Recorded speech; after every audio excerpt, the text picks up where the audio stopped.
আজকে আমরা পড়বো হচ্ছে বিজ্ঞান প্রথম চ্যাপ্টারের 6 নম্বর পৃষ্ঠা। ঠিক আছে, প্রথম চ্যাপ্টারটা হচ্ছে গিয়ে আমাদের প্রথম মাসিক পরীক্ষায় থাকবে অবশ্যই। হয়তো চ্যাপ্টার 1 আর 2 দিবে। ঠিক আছে, তাহলে আমাদের একটা বড় টপিক হচ্ছে গিয়ে স্বাস্থ্য ঝুঁকি সৃষ্টিতে অণুজীবের ভূমিকা। অণুজীব জিনিসটা কি? অণুজীব জিনিসটা হচ্ছে এতটাই ছোট্ট একটা জীব যেটা হচ্ছে খালি চোখে দেখা যায় না। ঠিক আছে, আমরা এর আগেও পড়ছি যে অণুজীব জিনিসটা কি, অণুজীবের জগৎ পড়ছি, ভাইরাস ব্যাকটেরিয়া পড়ছি, এগুলো অণুজীব। ঠিক আছে, অণুজীব কি? যেগুলো হচ্ছে গিয়ে আমাদের খালি চোখে আমরা দেখতে পারি না। তো আমরা আজকে যে টপিকটা পড়বো ওই টপিকটাতে বড় প্রশ্ন হওয়ার সম্ভাবনা সবচেয়ে বেশি। যে স্বাস্থ্য ঝুঁকি মানে কি? এই যে আমাদের রোগ বালাই হয়, ঠিক আছে, এই যে আমরা অসুস্থ হই, এই জিনিসগুলা ক্ষেত্রে হচ্ছে কি আমাদের কি অণুজীবের যে ভূমিকা, মানে অণুজীবটা আমাদের কি কাজ করে, অণুজীবের রোলটা কি। ঠিক আছে, এই জিনিসটা এখানে অনেক অগোছালো করে লেখা আছে। ম্যাডাম হচ্ছে কি অনেক গোছালো করে পয়েন্ট করে দিব। তোমাদের পয়েন্টের নামগুলো আজকে আমি বুঝাই দিব, ডিটেলস দিব, আর পয়েন্টের ভিতরে কি লিখতে হবে ওটা আমি গ্রুপে দিয়ে দিব। ঠিক আছে, সো ওটা হচ্ছে গিয়ে দেখে আমরা পড়বো। ওকে, ফাইন।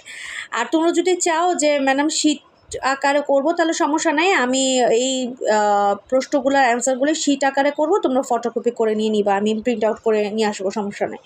ঠিক আছে, প্রবলেম নেই, তোমরা যেটা সহজ মনে করো। বাট আমার কাছে মনে হয় যে এখান থেকে আমি যেটা দিচ্ছি ওটা থেকে তোমরা যদি পড়ে লিখতে পারো তাহলে তোমাদের হ্যান্ড নোট হয়ে গেল, জিনিসটা তোমাদের কাছে মানে থেকে যাবে, ওটার ভ্যালু বেশি। ওকে, আমরা পড়া শুরু করি। এখানে আমাদের কি বলছে মূলত, এখন লাইন বাই লাইন পড়বো না, লাইন বাই লাইন পড়বো না, কারণ লাইন বাই লাইন যদি আমরা রিডিংয়ে পড়ি তাহলে আমি কি বুঝাবো, তাই না?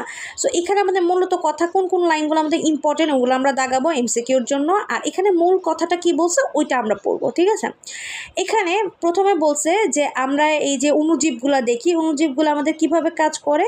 যেমন ব্যাকটেরিয়া স্পোরের মাধ্যমে কাজ করে। স্পোর, ছোট ছোট ব্যাকটেরিয়া যে বংশবৃদ্ধি করে, যে এটা স্পোর, নামটা হচ্ছে স্পোরের মাধ্যমে হচ্ছে বংশবৃদ্ধি করে।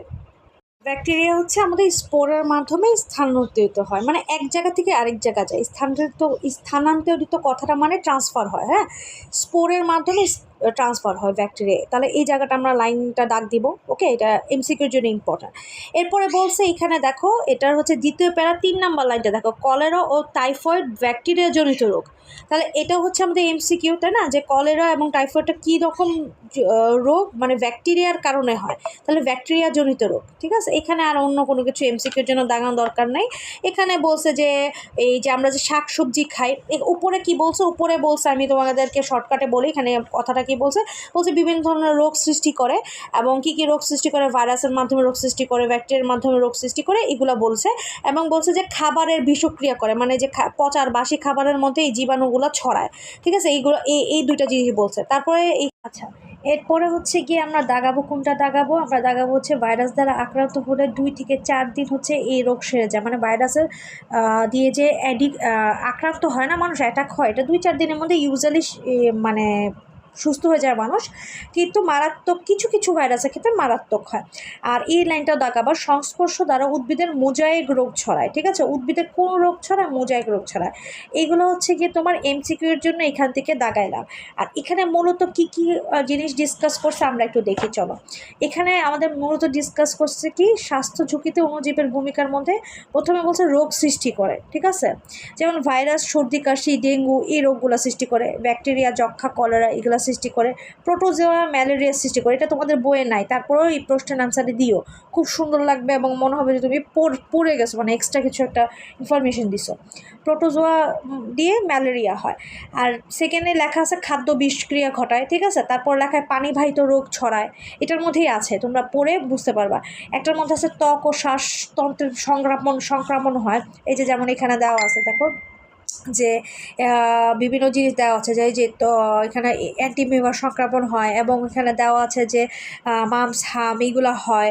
শ্বাসতন্ত্রে যে শ্বাসনালীতে প্রবেশ করে, ঠিক আছে, শ্বাসনালীতে প্রবেশ করে হয়। এটাই হচ্ছে কি এখানে দেওয়া আছে যে ত্বক ও শ্বাসতন্ত্রের সংক্রমণ হয়। সংক্রমণ মানে হচ্ছে গিয়ে আক্রমণ করা, মানে আক্রান্ত হওয়া, অ্যাটাক করা। ঠিক আছে, এটা মহামারী সৃষ্টি হয়। তাহলে এই যে এই পয়েন্টগুলো এবং পয়েন্টগুলোর ভিতরে কী লিখবা আমি দিয়ে দিব।